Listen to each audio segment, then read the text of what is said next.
All right, everybody, welcome to episode 118 of the Fantasy Timeline, a proud member of the Dynasty Addicts Podcast Network. I am Josh at Real Fantasy TL. I am with the co-host with the most, Drew at DR underscore PRA. Drew, how you doing, brother?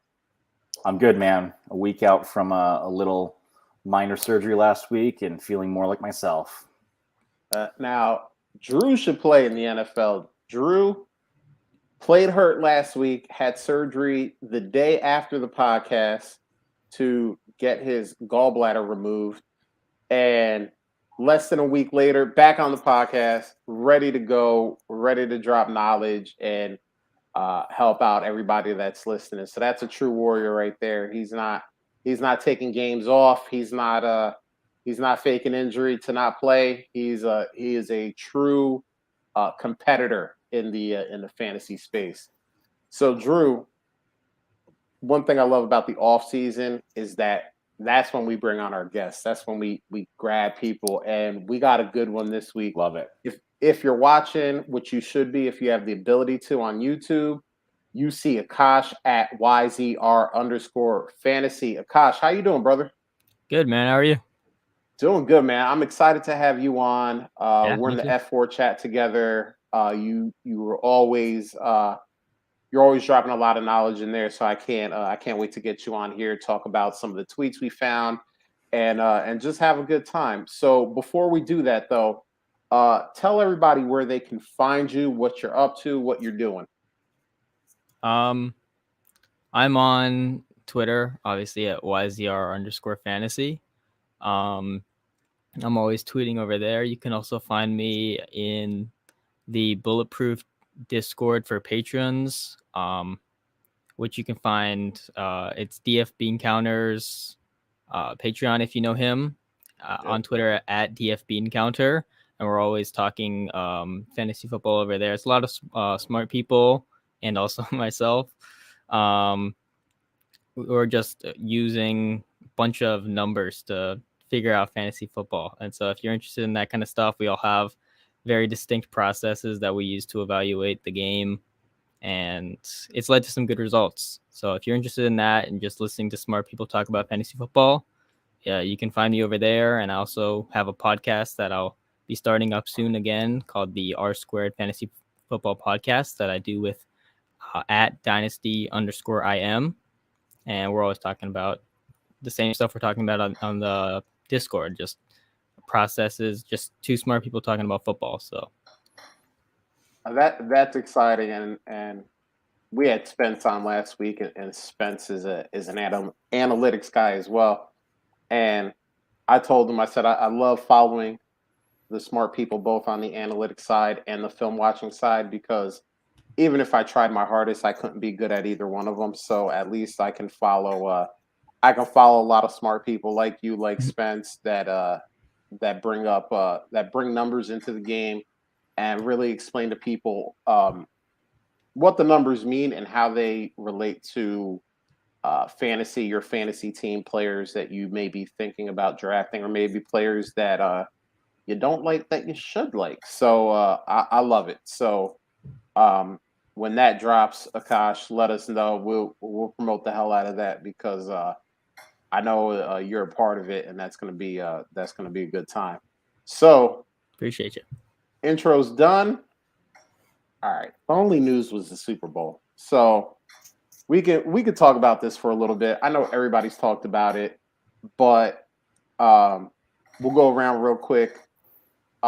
Did you enjoy the game? Akash, was it a good game? Did you enjoy watching that game? Yeah, it was a good game. I was a Bengals fan for it because I got family in Cincinnati, so I flew down to Cincinnati to watch it with my family, and it was a good game. Like, we didn't like the results, but everyone agreed that they played well, and the Rams played well too. So it ended up being good football to watch. Didn't like the end, obviously, but they had a good season, so it was fun. Normally, I'm a Falcons fan, but okay. I also like the Bengals. Drew, what about you? Did you enjoy that game? Yeah, it was a great game. I love watching the old guys win. I was pulling for Stafford and the Rams and a few of the guys there that had been playing a long time. I know Witt was chasing after it for a long time. Cool to see him connect with some of his old teammates there. Good to see Aaron Donald finally get one. So it's happy all around. I was just hoping for a good game. And then, I ended up, I didn't even realize I had hit some money on some squares that I played for the game. Found out like middle of the first quarter that I was in some money, which of course made it much more interesting to watch the rest of that. Yeah, I mean, I enjoyed the game. I mean, I think the majority of people did, but I saw some people on Twitter, they were like, this game, and maybe we thought it was going to be a higher scoring game because of the offenses involved.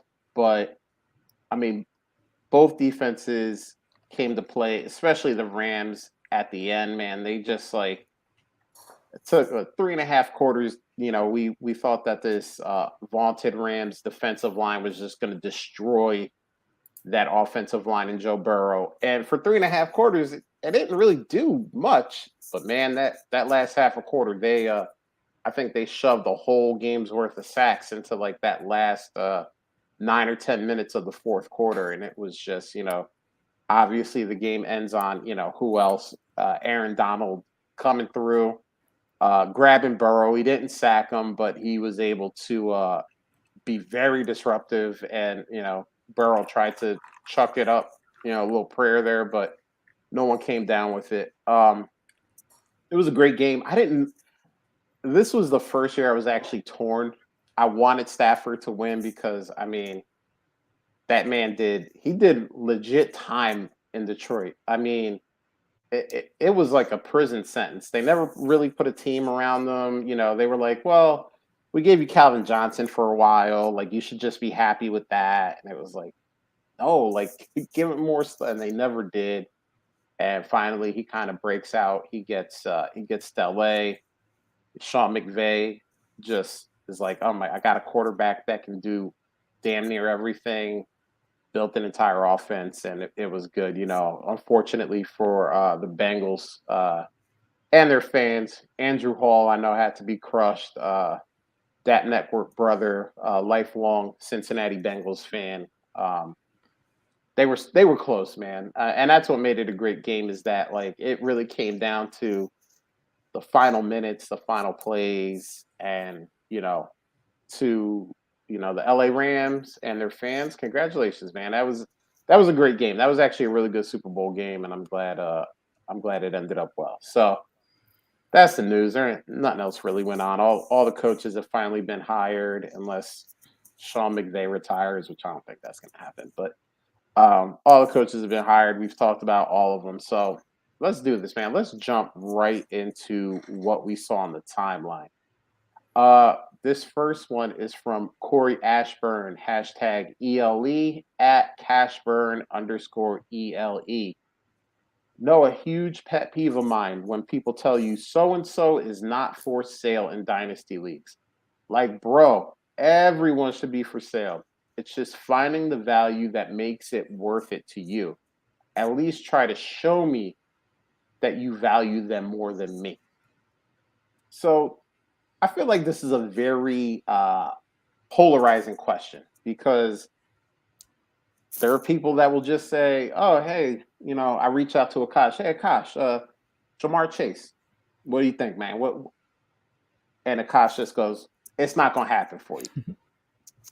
Some people go, all right, he was honest with me. He let me know. We don't have to pretend. We don't have to play a game. Hey, Akash, what if I give you like 3 firsts and Deontay Johnson? And he's like, I'm still not doing it because Jamar Chase is my boo. I love him. It's never going to happen for you. And some people get mad because they're like, well, wait a minute. Like, what do you mean he's not, kind of like Corey. What do you mean he's not for sale? So, Drew, we'll start you off on this one. Have you ever said, and is it something that you do where you go, hey, this guy, not for sale? No, I moved Jonathan Taylor last season, and that was somebody that I really thought would probably die on my bench. Loved him coming into the draft and was so lucky to get him in a league at 104. And I think we all know what it means when somebody says that they're not ready to move somebody, but it's communicating with your league mates, right? So my usual go-to is something along the lines of it's going to take like a Godfather offer. Like you're going to have to make me an offer that I can't refuse if you really want to make something happen here. And if they pepper with even fair offers to start, it'll be a pretty quick decline. I don't go back and forth a ton in the chat or the notes with the offer. Either I like it or I don't, and I'll respond accordingly. But no, I don't think that's ever a place that I've been where somebody is untouchable, so to speak. Where I would never. I would say the closest for me right now is as a Bills fan. Any place that I've got Josh Allen, it's going to take. It would take Patrick Mahomes plus or Justin Herbert plus to get Josh Allen from me. Yeah, I never say no one is for sale, because if you are going to sell, your whole team or maybe your best 4 players for one guy, I'm gonna do that. You know what I mean? It's not going to be, but I will say to people, if there's a player I really like, I do have Jamar Chase on the team, and if someone reached out to me and said, "Hey, what do you think about trading Jamar Chase?" I would straight tell them it's probably going to be worth more than you're willing to pay. Now, if they still come after that with a trade offer, they at least know, like, okay, whatever trade offer I think is fair that I have worked up in my head, that's not going to work, and I need to up the ante. They can send a trade offer my way, and if, again, it doesn't blow me away, it doesn't like literally go, oh, this guy lost his mind. He traded, he traded Justin Jefferson and Deontay and like a 2023 first for Jamar. Then hey, I'm going to take that deal. I'm not going to say no to that. But I do tell people, I say, hey, so and so is probably going to be worth more than you're willing to pay. So, but I mean, if someone tells me, if I reach out and someone says not for sale, I'll go, okay, and I move on, and I go, I look at the next guy on my list. Oh, who's the next guy I really want in this league? Okay, let me go find that owner and see what's going on. Akash, what do you think about the players that are not for sale? Yeah, I don't think that it's ever. I don't think I'd ever say this player is definitely not for sale. Like the tweet says, there's always an appropriate value. Like I remember middle of the season when Javonte Williams had all the hype. I had Javonte on a team, and some guy kept asking about him. And it was tempting for me to be lazy and just like watch the stock keep going up, like how much people thought of Javonte. I was tempted to go like, no, it's not for sale, because at that point I was just really busy and I wanted to be like, no, he's not for sale. Just don't even knock on my door. But then, I was like, come with an offer that's going to blow me away, like you said, because the value is always there. You should always be looking to get appropriate value for your players. You shouldn't turn anyone away, because there's always value to be had if someone's willing to overpay. Because players that are valued really highly, you might be tempted to say, no, it's not for sale because I really like this guy. But the thing is, other people also really like the guy because he's a good player. And so if they're willing, then you can definitely get way more value than what you might think they're worth. So I would never straight up say, no, he's not for sale, because someone is always going to overpay sometimes if they want to. And Akash, that's a really good point. No matter how much you think you like or love a guy, especially, I brought up Jamar Chase because honestly, Super Bowl was the first player that came into my mind. I think we all agree. We all love Jamar Chase, and if he's on our teams, we're probably not moving him unless we get the knock you off your feet deal. But probably everybody else in your league also loves Jamar Chase, and there might be one person that says, all right, like I'm going to give up the farm. I'm going to give up everything just to get Jamar, just so I can say I have Jamar Chase. Because Drew, I know you play in a bunch of leagues. Akash, I'm going to make a big assumption here that you play in a lot of leagues also. Sometimes it's just a thing where you're like, I don't have this guy anywhere, and I really want him. And you're willing to, because you're in 10 leagues, 20 leagues, 25 leagues, whatever the case may be. You may go, all right, I'm willing to kind of kind of, really overpay just so I have this one guy on this one team so I can say I have one. You don't know what someone else's mindset is going into it. So never assume that somebody in your league can't make you a deal where you go, oh, Yeah. okay, I did not expect this to come in, but I'm going to hit accept and I'm going to take my winnings to the bank because you just never know. So what was the best offer you got for Javonte? I don't even remember. It was in the middle of the season. I think that league was it was just that one guy who kept coming with offers. I forget what they were, but You held him then? yeah, I held on to him. It's just it wasn't worth it eventually. Because the Smart. guy, like, sometimes you don't get that Godfather offer. Sometimes the guy just keeps giving what's fair, what's just below, because he's trying to get the value edge. And so it's like, okay, well, at that point, it's not for sale at the price you're willing to pay. Yeah, right. Yeah, if I got a Ferrari, you ain't getting Ford Fiesta prices on that. You gonna you gonna have to pay the Ferrari price, probably plus the premium gas you're gonna have to put in it too. So yeah, and what you're talking about with the portfolio playing, like I would say, if you're playing in like say 20 leagues and you're looking at it more like a portfolio of assets that you have, like say you have like 0% of Jamar Chase in 20 leagues and say, okay, maybe I want to get that up to 5 or 10% because I really like the guy. Or, with a guy like that, you'd want to have him in like 15 or 20% of leagues, right? Because he's really good. Yeah. But you have 0%. You're like, okay, maybe I want to get that up to 5 or 10%.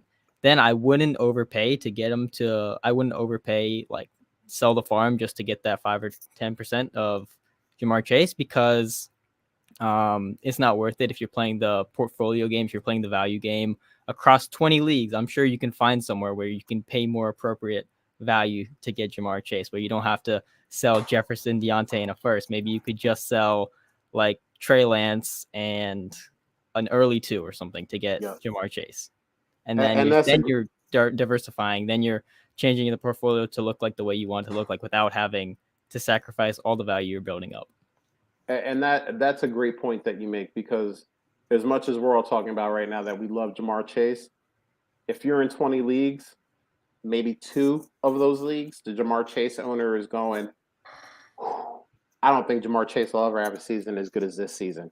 I better cash out while I can, because if you look at especially like my Twitter timeline, I'll speak for myself since I see my timeline all the time. You see those tweets, hey, you better cash out on so and so before the bottom drops out. Even if it's a Justin Jefferson, a Jamar Chase, a JT, guys that have had amazing seasons, and you can kind of see a path for them to have more amazing seasons. There are still those people that will say, hey, this might be the best you ever get. You better sell now. Akash, you spoke about it perfectly with Javonte. Like, Javonte had this like massive just climb in value, and now I think it's starting to plateau, may even be dropping a little bit.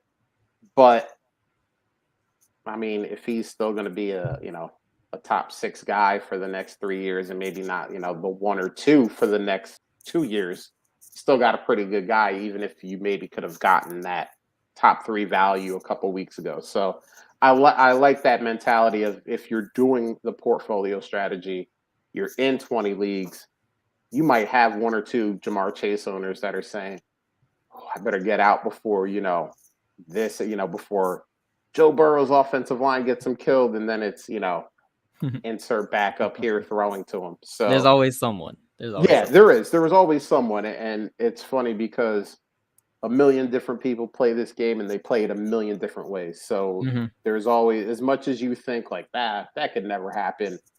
Right. Sometimes people just aren't rational like that. Right. So we got a question in the chat here before we go to the next tweet, and I want to bring this up and see what all you guys think here.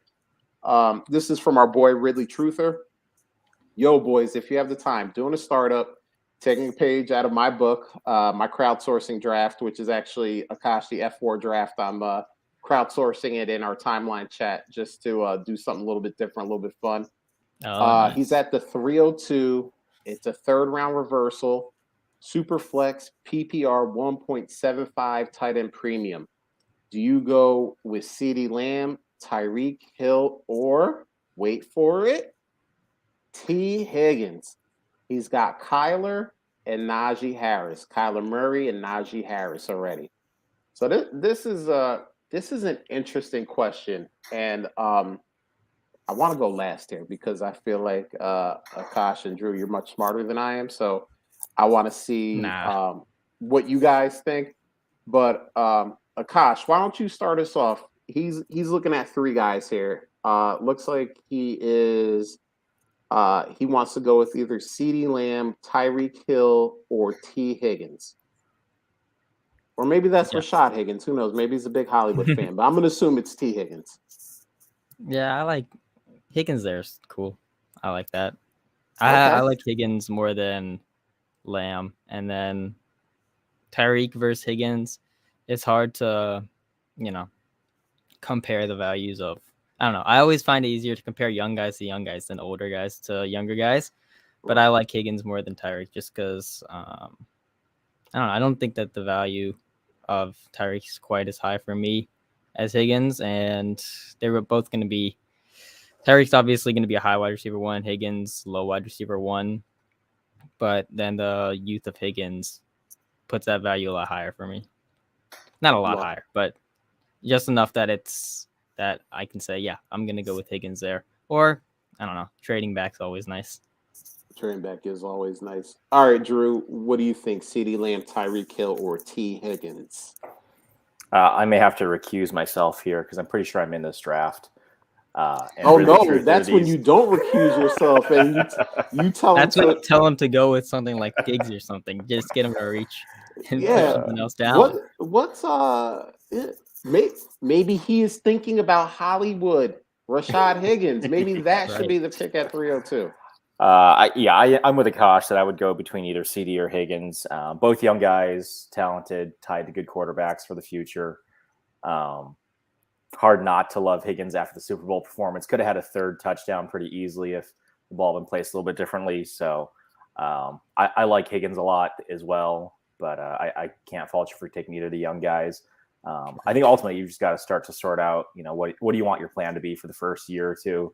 Do you want to aim for, 2023 to be the year that you kind of start to crush, or do you want to take what you assume is going to be another maybe top 5 wide receiver year from Tyreek this year and hope that puts you over the top with Kyler and Najee? But if I were sitting in your seat, we'll see what's left for you since I have a 301 as well. But we'll go with one of the two younger guys here is my vote. So Drew, if this is the same draft, do you know what pick is on the clock right now? I think it's the 209. Oh, yeah. Where did Andrews go? So I took Andrews at the turn. I took the 112. I chose 112 as my draft spot. So 112, 201. And I took Andrews and Javonte back to back. I missed Justin Jefferson by 1 pick. Oh, damn, he's too sharp, man. Oh, I was playing in it was 1.5 tight end premium, and I ended up getting Andrews at like the 210 or something. It was insane. That draft was like I was spend like an hour haggling with the guy, just trying to trade up from the 301 to the 210. Nice. Because at the 212, David Gutteri, through Fantasy World, his mantra or his slogan is "a top tight end means more than you think." And I knew that he was 1,000% going to go Andrews at 212. So I knew I had to jump him to go up and get Andrews at 210. He was so mad when I did it because I traded up and he immediately knew who I was going after. And he was just like, no, not like this. And I got him. that is in the slow motion. That is the best feeling in the world when like somebody in the chat is just like, that was going to be my guy. And you're exactly. Just like, either someone says that was my guy and I got sniped, or you get a DM from like 2-3 people going like, damn, that was a good pick, or that was a good ass trade, man. Yep. And that's why I never do it in the chat, because I'm petty and I don't want anyone to ever know that they took something from me. But that internal where you're just like, you had him lined up, you already imagined him in your lineup. You're like, oh, man, it's gonna be so great. Right? And then I remember, it was in the same draft later. This happened last week or something. I took Tony. He fell far enough. He's kind of polarizing right now, but I was like, okay, like screw it. He had a couple decent metrics. Right. I don't love him, but where the value fell, I like the upside of him, and it was like, all right, I can get like I forget who it was, like Aaron Jones or Tony. I was like, all right, I'm gonna go with the youth and the upside. And immediately after, someone DM me, I was like, damn it, that was my guy. He took my guy. And so I just traded him. The second after, it was like a 10th rounder. And I traded Tony to him 5 minutes after the pick for a second rounder and a 10th rounder. And so I was like, yeah, that's fantastic value. I'll just take that. That's the same reason I don't tell people when they got my guy, because they're just gonna have that information that I want them. And that's a great point too. I do it because I'm just petty, but you know, that's a really good point too. I don't need to be telling, oh man, I was going to grab that guy, and then they come back to me and they're like, yeah, I'll give him up to you. You just got to pay a little price, and then all of a sudden you're still tilting. You're like, oh yeah, fine. And then 3 days later you're looking at it and you're like, why did I do that? Like, yeah, you should have walked away for a minute. I was just caught up in the moment. I was upset that my guy got taken, and now I gave up extra assets for a guy that I probably shouldn't have. That's a really good point, Akash. Back to Really Truther though. So it looks like we got 2 votes for T. Higgins, and this is a tough one for me because I love all of these guys. I mean, obviously, I'm a Cowboys fan, so obviously the bias is going to go towards CD. T. Higgins is a monster. I mean, people that thought that all of a sudden he was going to turn into dust because Jamar Chase was there, I think don't understand how football is played.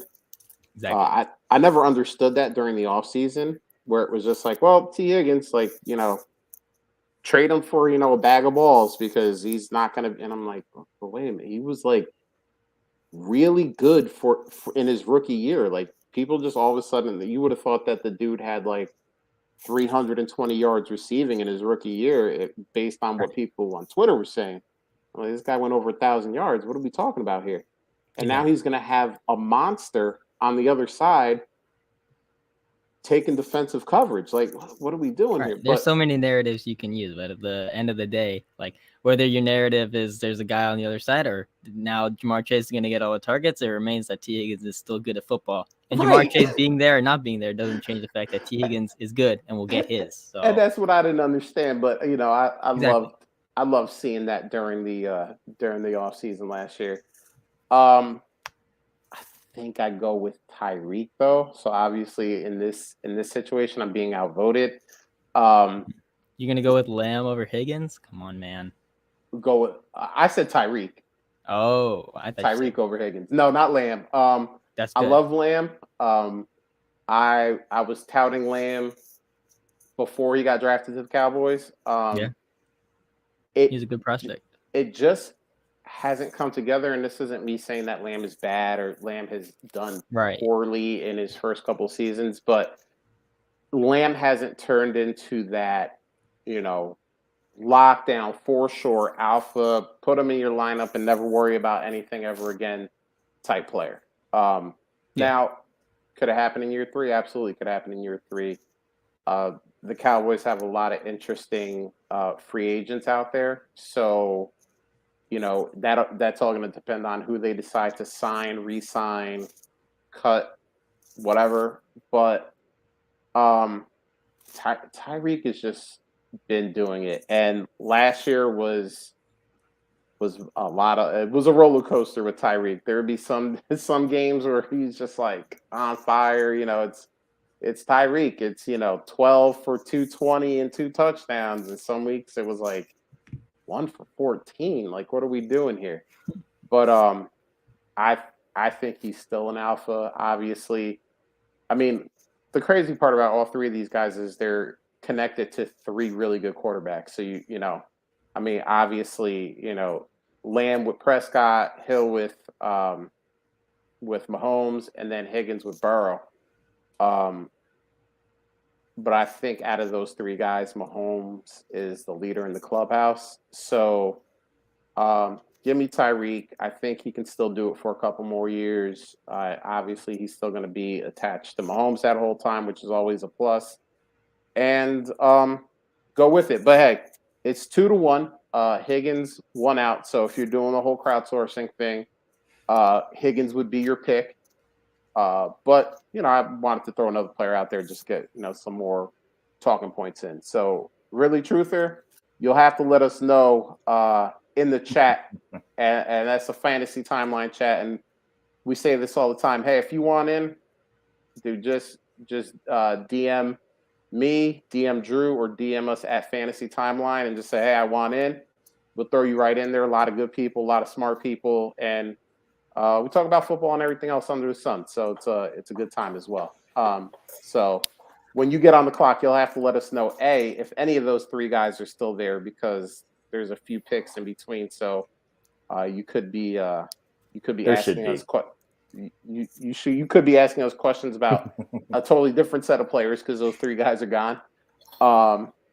Drew now knows where you're going at 302, so he might hold you hostage a little bit. No, I'm totally prone here. I have no quarterback, and I'm pretty sure everybody knows it. So I think they're trying to decide if they want to take the last couple good ones before I'm up, or do what's best for their team. Hey, listen, Akash will tell you, don't ever be scared. He's gonna roll out Gardner Minshew and the ghost of Dan Marino and whatever else he's got to, and he's still gonna go out there and win games. So Akash will tell you, don't be scared. Just That's right. I was round 16, 17 without a QB1. I knew I had to make some aggressive moves, so I drafted Marcus Mariota, traded 10 fab for Tom Brady, and now I have my top two quarterbacks. So I'm set. Really. So no other way to look at it. In 2 weeks, when Tom Brady decides retirement's not for him, Akasha's got a stud in the wings. Yeah. And Marcus Mariota, who knows? He might beat out Derek Carr for the job. I mean, listen, maybe he's a free agent, so he is a free agent. Okay, nothing wrong with that. See where he ends up. Maybe the team forgets how bad he was in Tennessee and just looks at what he can do on the ground. Maybe the Commanders strike out and they go the Marcus Mariota route. Maybe they don't get any of these big time quarterbacks that are being thrown around. And maybe at the end of the day, I have no problem with rostering the Taysom Hills, Marcus Mariota, Cam Newtons of the world, because maybe they aren't the best at throwing the football, but they get it done on the ground and they're free because they don't have jobs. But injuries happen, a lot of shifts in the QB. In QB, what's the word? Landscape. Yeah, landscape. A lot of shifts in the QB landscape happen all the time, every year. And so if they somehow stumble into a starting job, that's close to top 12 production that you got for free. And so I have no problem with stashing and waiting for something to happen, see what happens.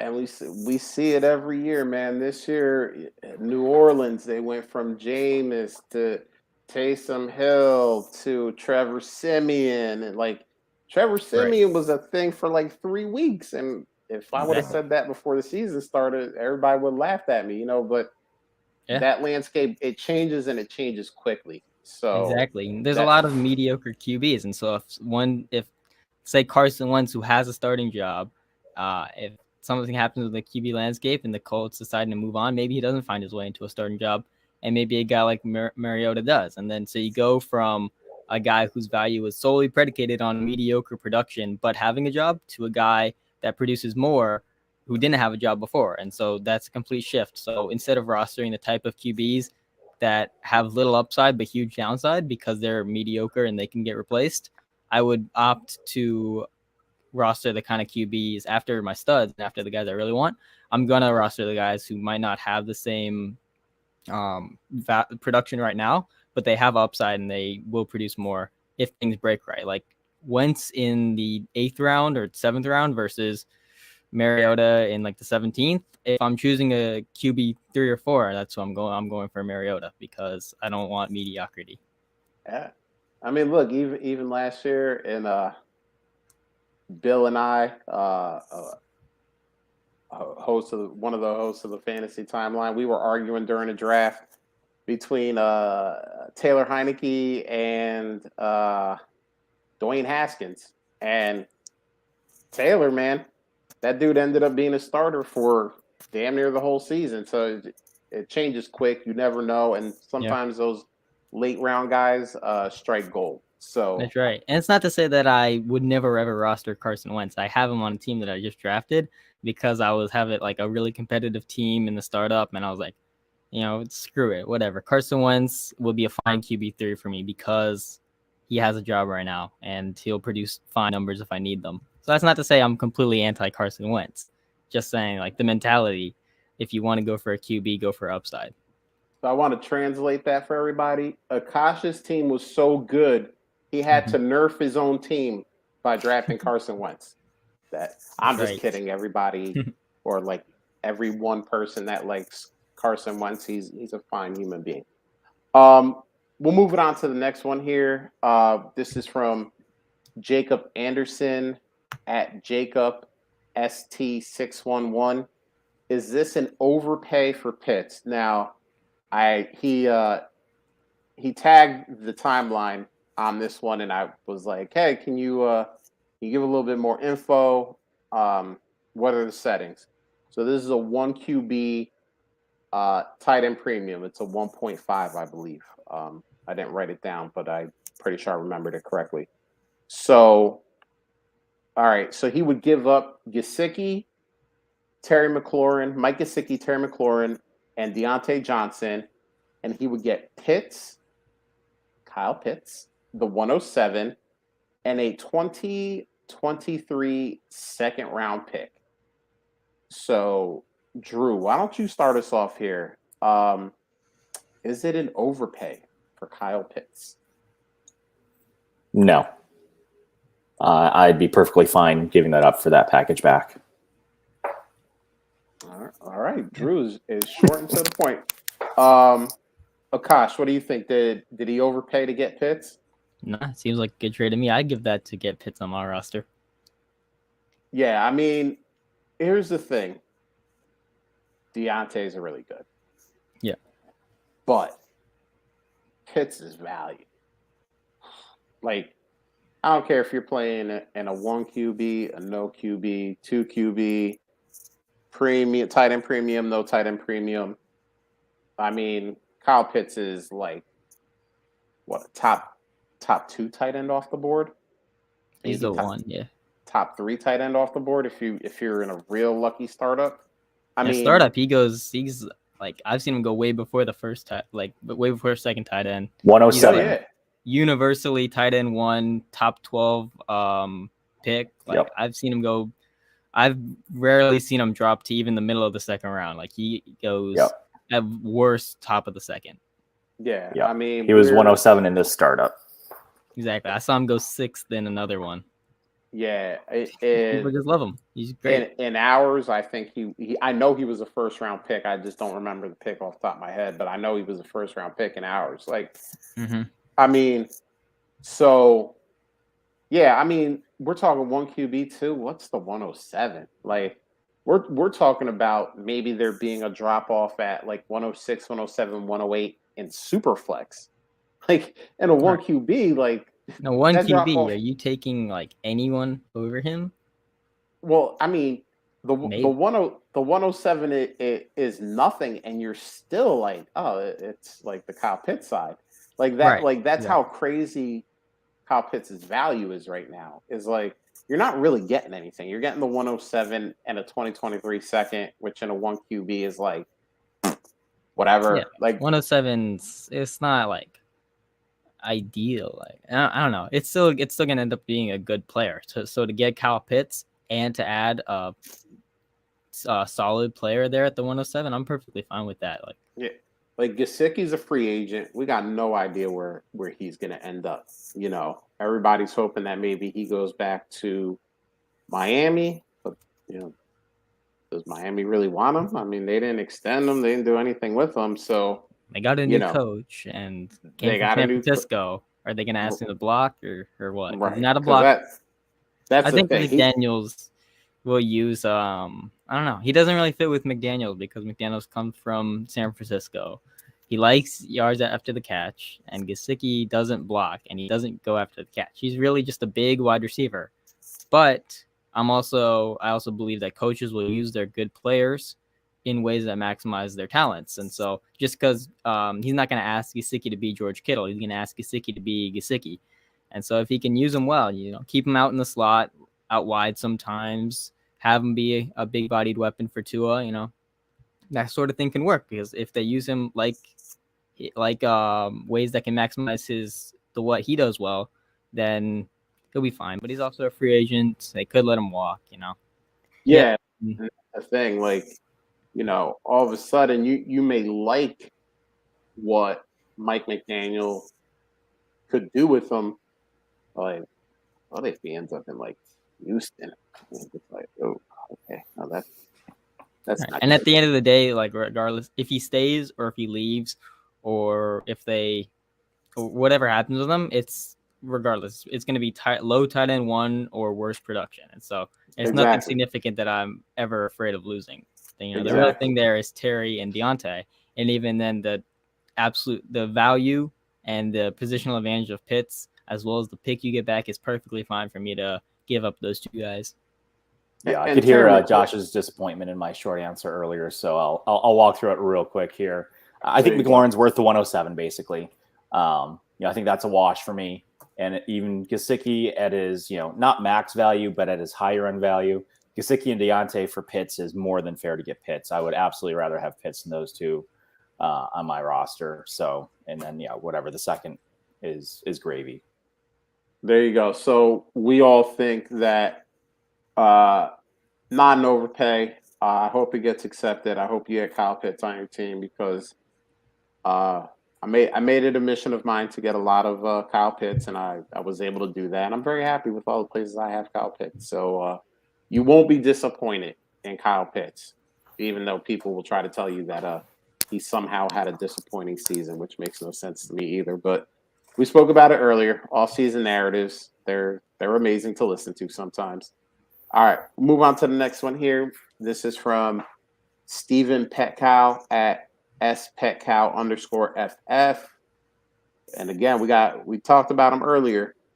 Who would you rather own in Dynasty, CeeDee Lamb or Deebo Samuel? So, God, this is a tough one, because I love both of these guys. I really do. Obviously, I love CeeDee Lamb coming out, but I stumped hard for Deebo coming out of South Carolina. I think a lot of people didn't watch him a lot, so they kind of were just like, he's good for South Carolina, but he's not going to really be. And I'm like, no, he's tough. He does a little bit of everything. Like, he's going to be a good NFL player. And he was kind of dealing with injuries, but this was the first year that you really saw him kind of, stay healthy and really blossom in the Kyle Shanahan offense. And I tried to talk all that time to see if I could go one way or the other. I guess I'll go with CeeDee Lamb, but there's not a high level of confidence in this. So, I mean, I think I think you're talking about 2 really good players. So, Akash, what do you think? I think I know where you would go on this one, but where am I going? I think you're going to go with Deebo on this one. Yeah, I'll go with Deebo. Yeah, I'm not the biggest Lamb guy, but everyone thinks I hate him. I don't hate him. I just think everyone else is too high on him. But Deebo, he's a bit older, but I can expect a lot more production. He had 21 points per game this year, and it's hard to nail down exactly what is. It's hard for me to nail down and project exactly what I expect from him going forward, because of his ever-changing role. And obviously, it's like, while it's cooler for football just to see a wide receiver / running back, it's a lot less useful for fantasy football, because receptions are more valuable than rushes. And so it's cool that he had like a rushing touchdown per game to end the season, but that's not exactly sustainable. And so him in a receiver role is a lot more useful for fantasy football. But even then, I can expect probably like 17 plus points per game from him. I know he's going to be the engine of that offense and what makes it run. And so even with Trey Lance, maybe rushing more and like what was stealing rushing touchdowns from him, or even if that hurts him just a little bit, it's not enough for me to forego Deebo Samuel there, because I can expect him to consistently have a role. And even if he is 3 years older than CD Lamb, that's fine because I know I'm going to get higher production from him. Production at borderline is elite. I love it. And Akash, I don't think you have to worry so much about Debo running because if we know anything about Kyle Shanahan, he's probably going to draft 2 running backs and probably sign another 2 in free agency. So they'll be stocked up. I'm not saying any of those guys will be good, but they'll be well stocked at running back because they always are. All right, Drew. So we're tied up 1-1. Break the tie for us. Is it CeeDee Lamb or is it Debo Samuel? It's hard to shy away from the youth here. But I rode Debo to a couple of championships this year, and the guy is just so good. And watching him in the championship game and the emotion that was involved there, it's so hard not to pull for the guy. I think there's part of me that in a league or two this year, I probably will be shopping around in the offseason to see, can I get decent value back? I don't know how much I expect for a repeat performance for next year. So I'm fine moving him if I can get good value back, but I'm equally as fine if I end up with them in all the same places that I have them already. So I think if I'm in a startup and they're both sitting there looking at me, I tend to skew younger for my startups. So I probably would go and draft CD based on that. But again, if the value is there, I love Debo. He's so much fun to watch. Yeah. And he's so good at football. This last year was 6th in target share, 3rd in points per game. He was 3rd in the league in yards per out run. And I believe he was like 7th in PFF receiving grade. He's nothing but elite. He's an elite receiver. He's a phenomenal rusher. And one of the reasons, aside from like the fact that in PPR, receiving is more useful than rushing, one of the reasons I'm not worried about the role that he's in is because no matter what he does, he's really good at it. So he's just a great football player. We're gonna that boy nice, Sometimes it's just as easy as that. It is as easy as that. And this I put this up here because this was actually a close one. It ended up being 55% for CeeDee Lamb and 45% for Debo. So the masses are clouded. But hey, I mean, if you are on the Debo side and you have CeeDee Lamb, I mean, you can ask for Debo and a little extra. I mean, that's kind of what this poll is telling you. It's not going to be a big extra, I don't think, but you get a little seasoning on that and you're just fine because you got the guy you wanted anyway.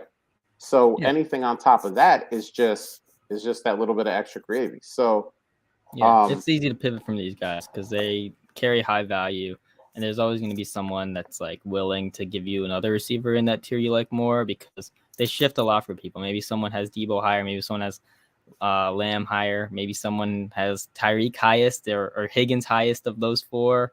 Maybe someone has Deontay all the way up there. And so if you want to pivot off of any of them in that tier and get one of the other few guys in that tier, it's easy. And then maybe you ask for an extra little third on and see what happens. Or, I'm fine with adding a third to get whatever one I want in that tier just because I don't value thirds highly. But if you want to pivot, I'm fine with asking for a third just because that is that little bit of extra value. Yeah, exactly. And like we spoke about earlier with quarterbacks, man, that 3rd round pick can buy you 3 weeks of a Trevor Siemian if you're, if you're contending and stuff like that. So, people go, oh, it's a 3rd round pick, whatever, I'll throw it away. But it's amazing what those, especially during season, what those 3rd round picks can buy. It can buy you a couple weeks of a guy that you need because of what injury, bye weeks, whatever the case may be, and help keep your championship hopes alive while, you need to go through that stuff. So, I love it. And that 3rd rounders are, they're sort of useless in one way and they're super useful in another way because they're, I don't like using them because they're useless for picking rookies, but they also work as fantastic currency. Yeah, exactly. Yeah, like if you're sitting there on the clock in your rookie draft and you got 305, you're like, who am I going to pick? I have no clue. All these guys are I'll probably throw bad. a dart out here and see what happens. But if you have them during the season and it's like, Rex Burkhead had like one good week and you have a bunch of injured running back. Hey, it's there for Rex Burkhead. That guy's like, shoot, Rex Burkhead is a bum. I'll take this third round pick. And then you get like those, 3 extra weeks of Rex Burkhead where he lost his mind a little bit and was just racking points up. And you're like, oh, this is a nice little bonus I got at it. And probably the guy you were going to pick at the end of the season would never have 4 20-point games ever. So it's like, you know, you might end up with Elijah Mitchell. You might end up with a Kylan Hill. It's like a 10 to 20% chance you'll end up with a hit. So you might as well treat it as currency and get whoever you want to fill a roster spot or fill a lineup spot in the middle of the season.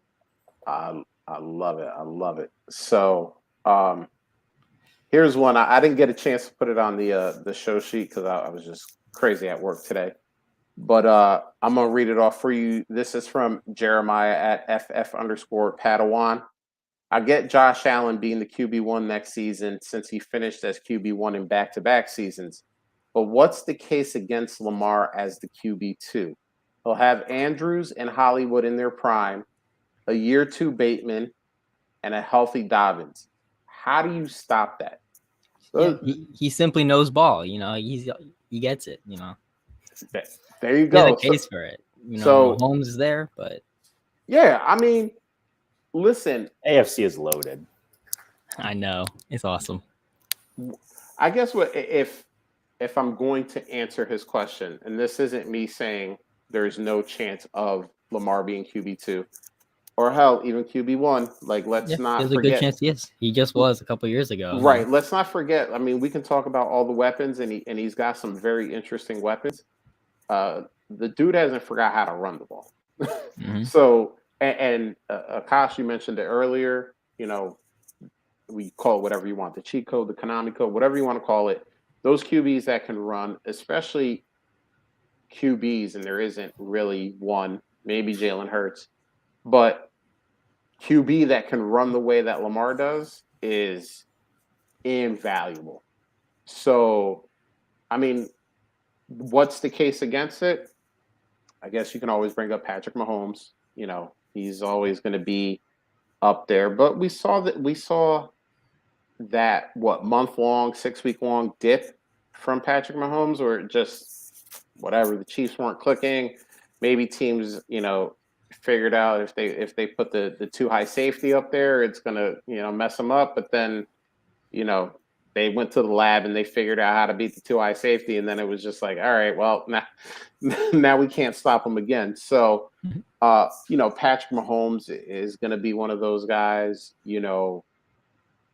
But, yeah, I mean, I don't think it's ridiculous at all to say Lamar QB1, Lamar QB2. I just think the case is that we see every year, you get kind of your same grouping of guys. And I think Lamar with his own injuries, plus the injuries to the players around him. I mean, he started week 1 with Tyson Williams at running back, and then it was Devonta Freeman, and then Latavius Murray made an appearance. Like, it wasn't he started the season like that. Like, it wasn't even like, oh, he got 8 weeks out of J.K. Dobbins and Gus Edwards, and then no, he got 0 weeks out of those guys. Yeah. And then, Rashad Bateman was hurt early and trying to work his way back. And, they're really, Hollywood was good for half the season. But if he gets all of his guys healthy for a significant period of time, I mean, you can't say it's outside the range of possibilities. Like, it definitely isn't. He has before he got hurt, he was on pace. I know on pace isn't the best way to project, but it is a fun way to emphasize how good he is. He was on pace for 4,000 passing yards. He was on pace for 1,000 rushing yards. He's going into next year with Bateman gonna take a leap in his sophomore year, we hope. Hollywood, who I like. Some people don't like him, but I just simply think he's good. Andrews, who everyone knows is good. And the running back returning, hopefully making the offense run better, I guess. But no, I think all signs are pointing towards this offense and Lamar has an elite ceiling once again for fantasy football next year. Mm-hmm. And so I don't hate him Yeah, I'd say he has the ceiling of being the QB1, and after Josh Allen and Mahomes, yeah, he could be QB3, and you can make an argument for him simply on his ceiling being higher than anyone else. You can make an argument that, yeah, he could go before Mahomes or maybe even before Josh Allen. There's an And argument for it, and a lot of people have him like QB5 or 6, and I don't know. I don't think that's. I think he's simply better than that. the crazy part about it is that usually the Ravens are picking in the late 20s. I mean, this year I think they're picking at 15 or 16. So, I mean, we're talking about all the weapons now. I mean, in a deep wide receiver draft, what if they use a second on a wide receiver? What if they use a third on a wide receiver? Like, I don't know if they use I don't know if they draft anyone because they have those 3 guys, and so do you need to spend a second on your 4th receiving option? I don't. I mean, they could get protection for Lamar. That'd be great. that would be great, and that's also a Making additions to the possibility. team. But like, one thing we know about the Ravens is that they're always going to get those guys that slide, like the guys that have no business being there, and they just go, all right, well, the rest of the league is just dumb. I'm going to pick up this guy that you let slide this whole time. And that's why they always stay well. They don't really go by hey, like we need this position, so this is what we're going to take, even if he's, the 5th guy on our board. They go, oh, you let this guy slide and he's first on our board. So, I mean, I'm not saying they will. They probably won't. But like, if I'm just trying to think of a guy that could, maybe George Pickens slide, and he shouldn't. I'm not saying he will, but let's say he does. They might just pick him up and be like, listen, it's just another weapon for Lamar. Like, maybe we didn't get somebody up front, but God, if we can get guys that can get open and can, like, Lamar can get the ball out of his hands faster, and we can kind of work around it. So, I mean, we just saw the Bengals do it this year. I mean, they could have went with Penei Sewell, and they were like, "Oh, we're going to take Jamar Chase. We think he's the best player," and worked out pretty good. But Steve, on our, we're talking about all this stuff here. Steve's got an interesting question. He said, "Where you all got Bateman ranked ish now?" So that's an interesting question because I don't do rankings, because I did rankings once and it was so time consuming. It was before I was even podcasting. I was writing for a local Philly website, and they asked me to do rankings, and I was like, yeah, I'll do it. Never done it before. Man, they're hard. That was the biggest mistake I ever made in my life. I did it that one time, and I will never do it again. Mm-hmm. So, like, I don't have a ranking for Bateman, so to speak, because that will require me to do rankings, which I will never do. But what do we all? Let's take this in a different direction. What do we all think about Bateman? He's great. Drew, you could start us off. I'm pretty lukewarm. I feel like he's pretty polarizing, and I'm kind of meh. If I can get him for value, I like him. I'm not. He's not somebody I'm going after aggressively or trying to get like really ahead of the curve on. If I had to put a range on it, I'd say I probably see him as maybe between wide receiver 30 and 36 at this point for me. I feel like I could probably come up with 25 to 30 other guys that I would be fine or I like better than him.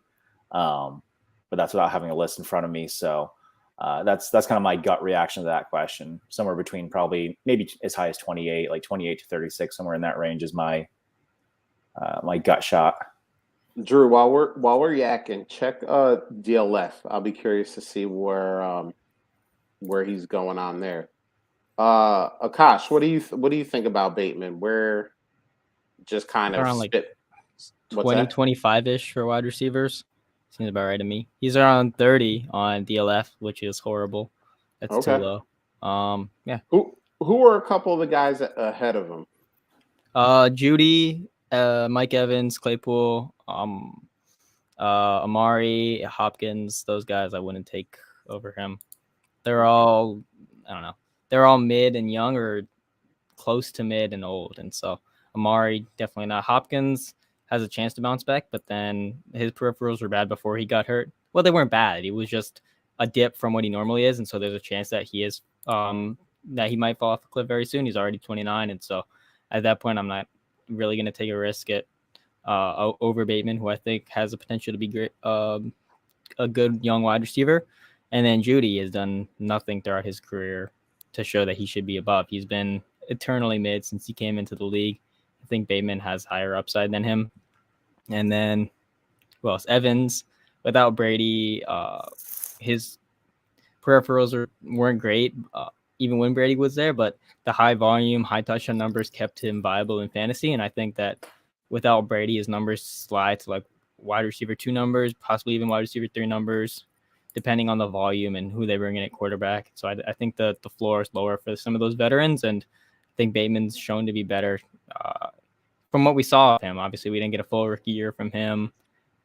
I haven't looked at his comps for his rookie season, so if I change my mind in like a month, it's because I finish up making the new comp process and I changed my mind. But right now, I don't think that I have any reason to move off of, he was a good prospect and he had a solid rookie year. I'm fine with projecting a solid jump for him.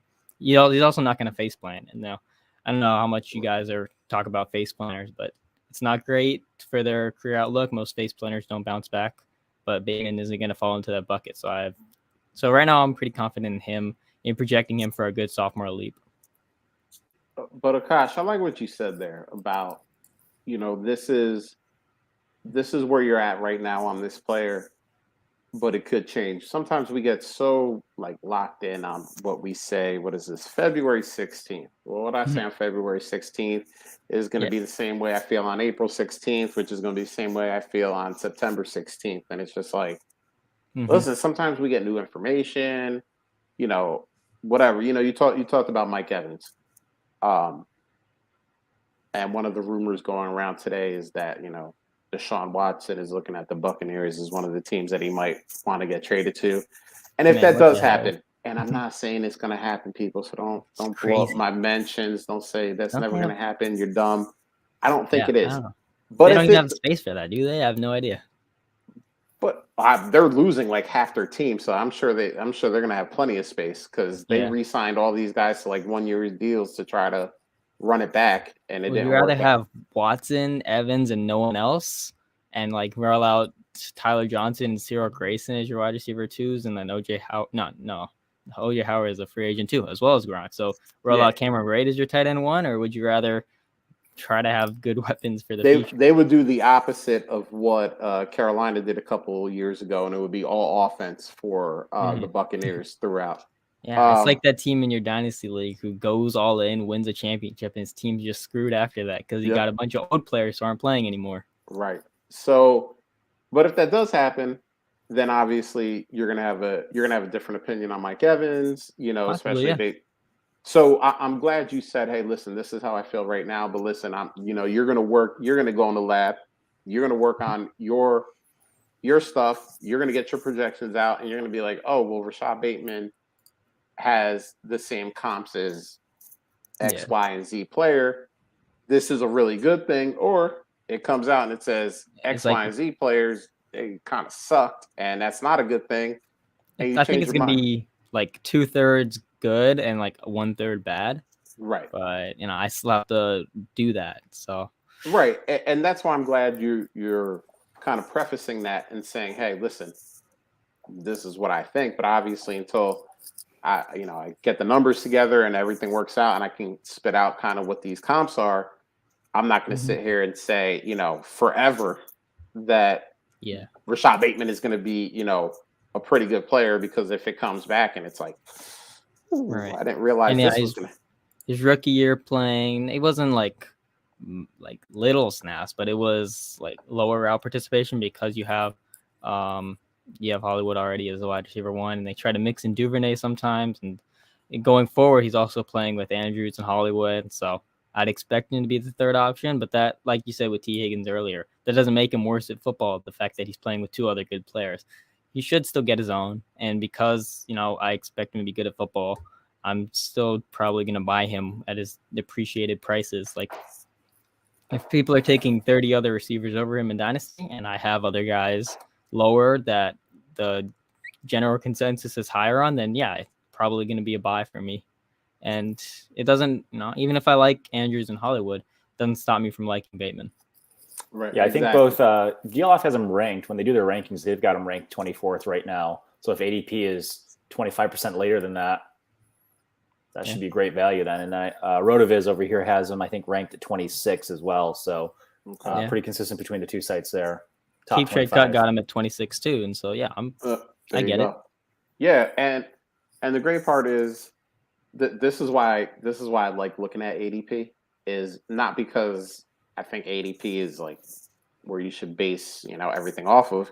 Mm-hmm. But if you kind of look at it, if you're saying that Bateman is going 30 and Mike Evans is going 27, in your mind, you should kind of be thinking, okay, I have Mike Evans. I would like to get, maybe I would like to, buy the years, as they say, and get Rashad Bateman. Well, I know I can get, some extra on that and get a guy that you want more anyway, like we were talking about earlier, and then get, some of the extra on it so that, even if maybe, let's say, Rashad Bateman does face plant,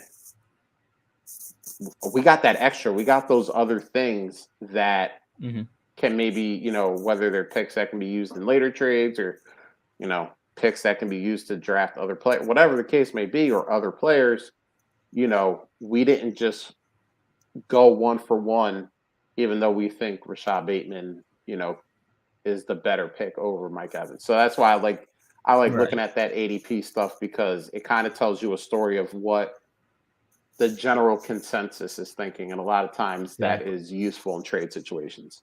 Yeah. And I hear a lot of people say that they don't even care about ADP because they say like, oh, every league has its own market. It has its own value. Like, I mean, sure. But if you're playing, a 20 league, like going back to the portfolio thing, if you want to look at what the general population thinks, general consensus is, then sure, every individual league you're in has its own market. But then on average, taking all the people that play in all those leagues, every league of Dynasty, if you take the average value, then that's going to be close to ADP. And so if I want to go acquire Rashad Bateman, then I'll look at ADP and say, here are a few guys I want to pivot off of. I'm going to go send out some offers in my 20 leagues. And if I have 0 Rashad Bateman and 3 of my offers get accepted, then now I have 3 out of 20. So I have 15% share of Rashad Bateman. I'm like, yeah, that's cool with him. I'm slightly above 12%. So since I'm higher on a guy, then I'm perfectly fine being higher than 12% on him. I love it. See, and this is why I love having guests on, and I love having smarter guests on, because I'm not that bright. Drew carries us in the brains department, so at least when there's 2 brains to carry, it's a little bit lighter work there. But I misspoke. It should be 8% is average, because if you have 12 guys, then you should expect 8% to be like an average rostership.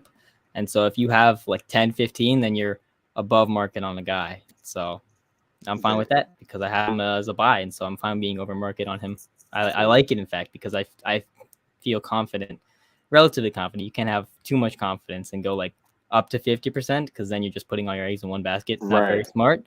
But if you want to be relatively confident and go 15, 20%, then that's fine. You be confident in your process and ability to beat the market.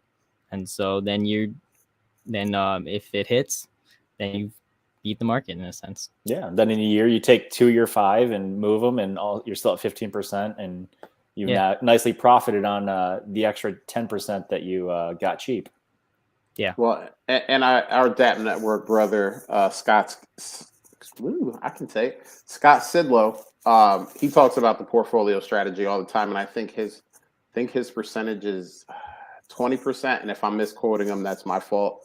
Where he doesn't go over 20% on any player throughout all of his leagues, and that's where his zone is. So yeah, I mean, dude, I just love this conversation. I love talking all this kind of stuff and getting into it with smart people. And I want to end with this tweet here. And Akash, this is your tweet. So this was from our brother Akash at YZR Fantasy. And I love this because this is me in a nutshell. Every startup, it doesn't matter. Early rounds of a startup, instant regret after every pick. Endless doubt. What if the guy was fake good the whole time? Late rounds of a startup, infallible sleeper. Guy's 100% going to break out next year. And it's so true. I love Javonte. And in our startup, I got Javonte in the first round. And I'm like, what if it's too much hype on my part? What if it's too much hype on everybody's part? What am I doing here? Maybe I should rethink this. And you take the guy and you're sitting there and you're looking at the pick and you're like, I took Trevor Lawrence in the second round. Trevor Lawrence, man. What if we just all got him wrong? What if it wasn't Urban Meyer? What if Trevor Lawrence? And then I think my last pick, I took Marvin Jones. I'm like, dude, he could be wide receiver 1 for Jacksonville. They ain't got nobody. Like, it's just funny how the later in the draft you get, your mentality just like completely changes. I don't know when the actual kind of switch flips, but at some point you're just like, yeah, like somewhere in the double digits, somewhere around like 12, it's around 13, 14, 15. Once you move away from like, it goes from like the guys that you actually like drafting, like the Tyler Lockett's and like Kareem Hunts and I don't know, like Juju and stuff like that, and then you move on to like the Yami Brown, Terrace Marshall range. You're like, right. Hey, now we're getting upside somewhere. Here are the 5 ways that you Marcus guys Mariota actually could get a job next year, right? Exactly. You delude yourself. Exactly. Yeah, I mean, Just I 'cause you think wanna it's when think you that. get to that point where you like look at the list and you're like, man, I don't like any of these options. But then somehow you pick someone and you make yourself like, you're like, oh, Right, exactly. You this talk guy. yourself into someone looking at the guys available. Like I talked myself into Sony Michelle and Gus Edwards the other day in a startup. I never thought I'd be interested in either of them, but I'm like, hey, maybe they have been decent rushers sometimes in their career. Maybe they stumble into a job or like a 1B kind of role, and I get some good value for them. You know, who knows, right? It is amazing. It is amazing, like how we just flip that. And like I'm talking about Javonte, and I'm like, Right. dude, he's gonna be good. Like Most likely, we have a good idea that he's right. good at football. Nothing But is I'm scarred. 100%. My But first ever startup, a couple of years ago. So don't roast me for being too young to the dynasty game. But my first ever startup, my second pick ever, was Juju Smith-Schuster in the second round, and so that's kind of scarred me. Hey. I'm making early picks. Maybe the guy's gonna suck at football now. we have all done it. We have all been there. I mean, I've been in the dynasty game a little bit longer. I remember when Odell Beckham was the 101. Like you had to take him. He was locked down elite, and a lot of people did, man. A lot of people, oh man, Odell's good, man. Giants Odell. Eli's gonna throw it to him 1,000 times a game, and then all of a sudden, no Eli, no Giants, and then you're screwed. Right, and then you have a year and a half, 2 years of Baker Mayfield throwing to him. And then he gets out of there, and then you got Matt Stafford throwing to him, and you're like, yes, he's back. Like, let's go. And then there's his ACL. Towards ACL again.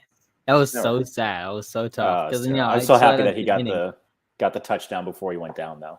Facts. I said at the beginning I was rooting for the Bengals, but I was also rooting for OBJ just because I like him. I've been rooting for him ever since the beginning of the season when all that shit happened in Cleveland. And listen, yeah.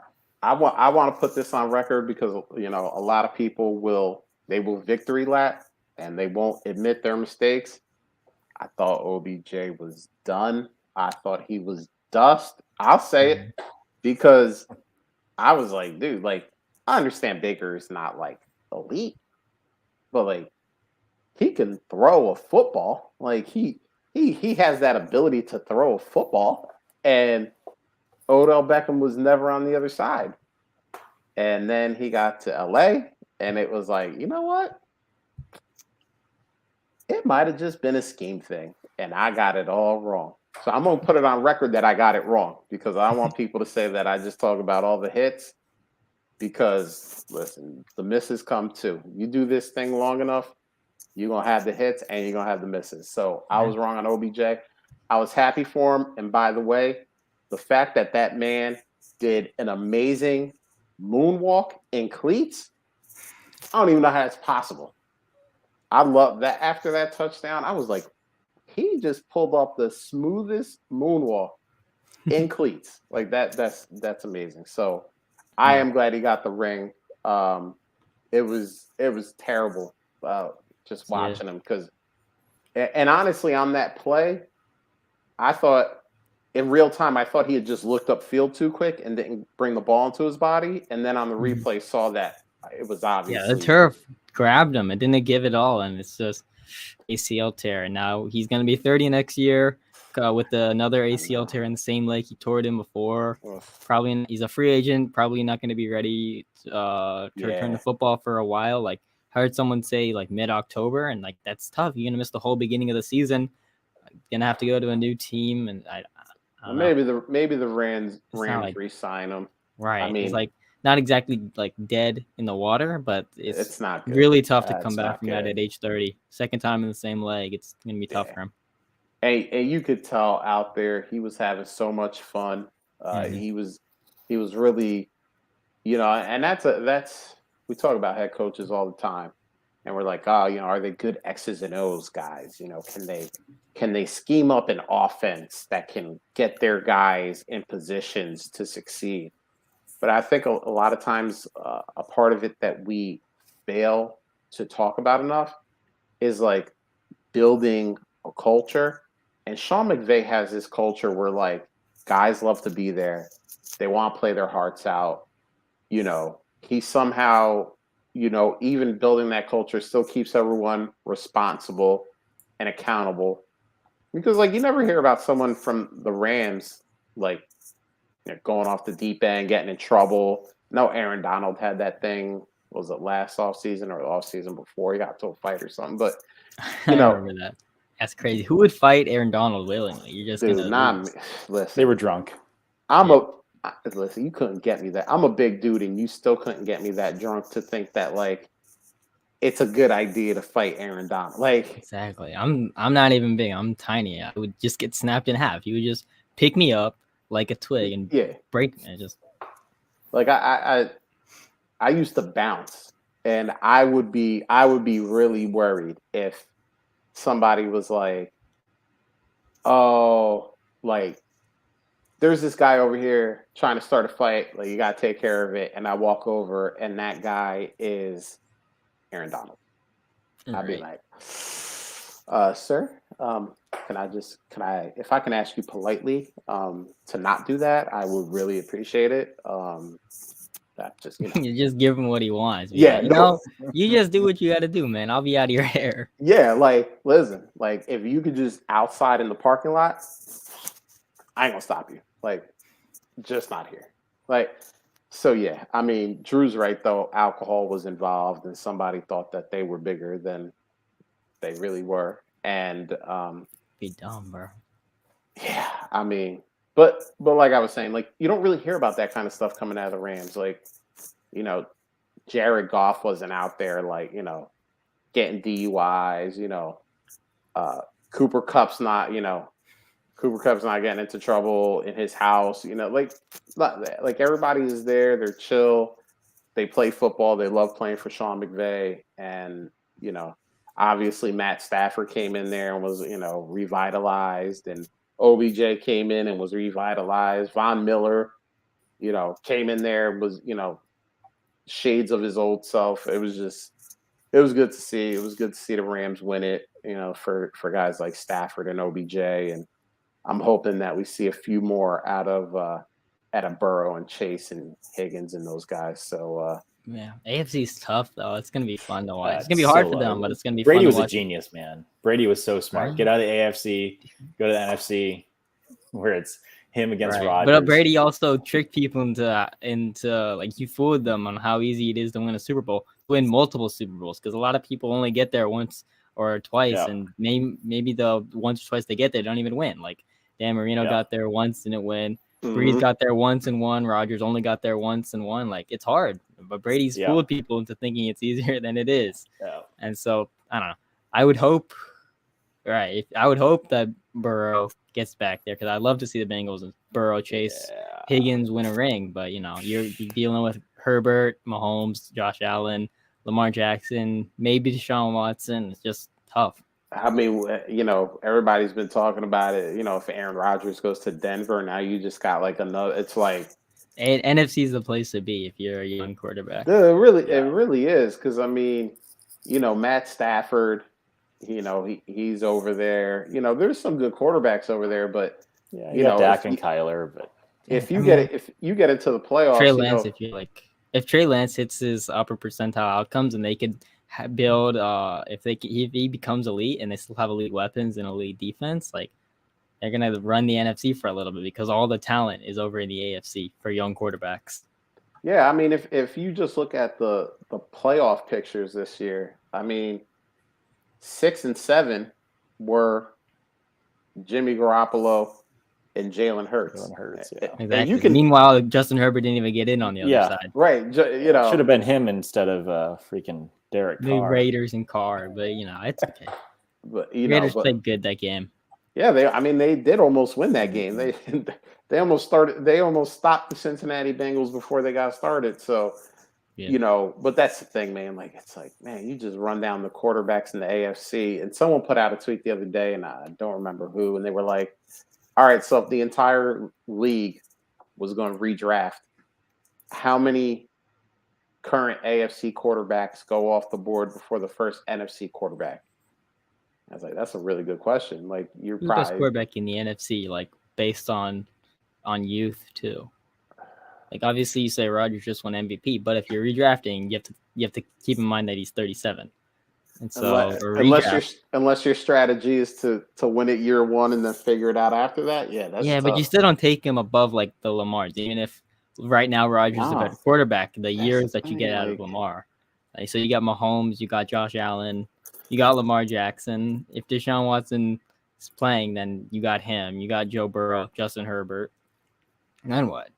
Dak, Kyler. If you're in the real NFL draft, those guys probably go like. If you do a full redraft of the NFL, those guys probably go like 7, 8, 6 or 7, or 7, 8. Yeah, it might even be lower than that because it's just crazy. I mean, you could probably fill out the entire 7 teams that would make a playoff with teams that you would want to see in there with their quarterbacks before you like look at the NFC and go, oh, okay, like that guy would be, good. Yeah. And then like defenders too. You got TJ going early too, Myles Garrett. But it'd be tough to, the AFC is so stacked right now. Yeah, I mean, and it almost benefits the NFC in a way because the AFC playoffs is just like a street fight. And then the NFC playoffs is kind of like, if I make it through, like. Right. You get one bye week of getting a bye week, and then you get another bye week when you get to play Jimmy G. No, I'm just kidding. Jimmy G. I actually put out a tweet about Jimmy G after they got bounced in the NFC Championship game, and I go, man, everybody really hates Jimmy G, but he's not good. Like, simple as that. Right. He does all right for himself, though. He always seems to get himself on teams that can win, and wins aren't a quarterback stat. I'll say it here so that no one comes after me for that. Right, I was going to come after you for that, but listen, he's a dichotomy because on one hand he's good in like EPA per play, but on the other hand he's done so bad in other categories where it's like money throws and danger plays. He's like he makes good throws so little. And he makes bad throws so much that he just looks awful in those metrics. But then you look at his EPA per play, and then you consider, well, the weapons that he has are kind of carrying him in that sense. And so, I also misrepresenting him. I also think too, a guy like Jimmy G, he's had 2 coaches that have really understood what he's all about and have used him in the right way. Like Bill Belichick for those couple of games was like, all right, Jimmy G, Just don't lose it for us. We're going to game plan this thing so that you don't lose it for us. That's all we want. You don't have to win Right. it for us. We're going to figure it out on defense. We're going to figure it out in the run game. Just don't. And Jimmy G is good at not losing it for you. Now, if you put it on his Until you get back, to the fourth quarter, then he might lose the game. Jimmy G gets a little loose in the fourth quarter, but the first three quarters, Jimmy The G. thing is, like, if he was to get traded to a team like Washington, like they were rumored to be in, Yeah, and you go to a team with like no weapons except McLaurin and Gibson in the run game, then he's not going to succeed like he has in San Francisco. Like you get a downgrade everywhere in weapons, in coaching. The scheme is just all around worse, and so but if he's in a worse situation like that, he's not going to succeed like he has before, and he's not going to look like the winning quarterback because he's not going to elevate that team from a losing team to a winning team. He's just going to stay mediocre, and so the team's just going to stay mediocre. But man, Jimmy G is the most anti Ron Rivera quarterback that you can imagine. Like Riverboat Ron. Ron just wants somebody that's like, listen, go out there, chuck it around the yard.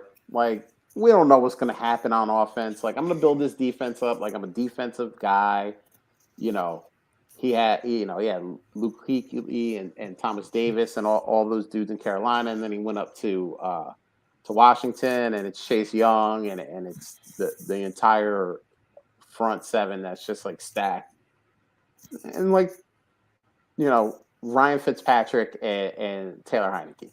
And both of those dudes are just like, listen, we're just going to throw it up in the air. We're going to pray somebody on our team catches it. And Jimmy G's not that dude.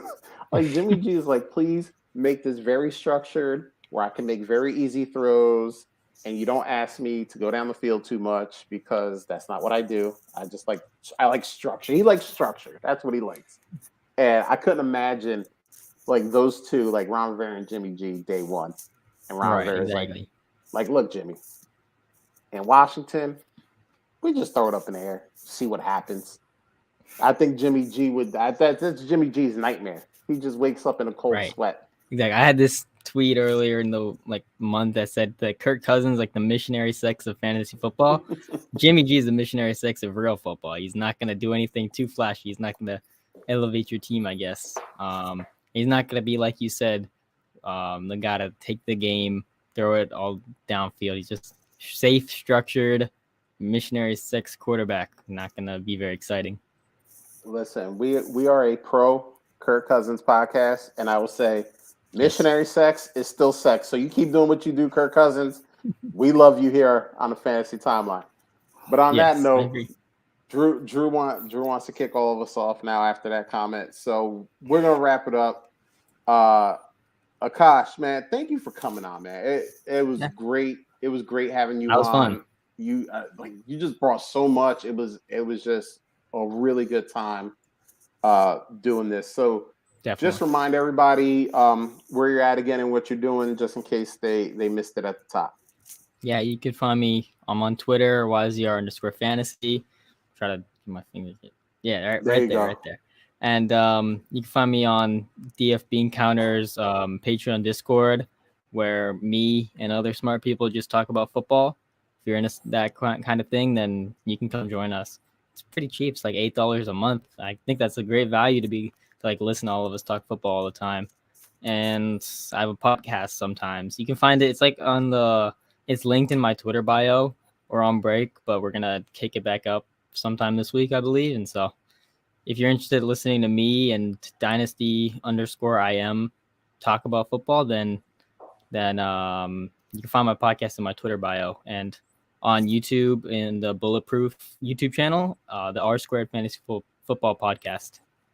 Perfect. Check it out. So what you do as soon as you wrap this up, you go on to Twitter. You search at YZR_fantasy, and as soon as you follow, then you hit the bio, you hit that link for the podcast, then you follow that, and then you're set. Then you're ready to go.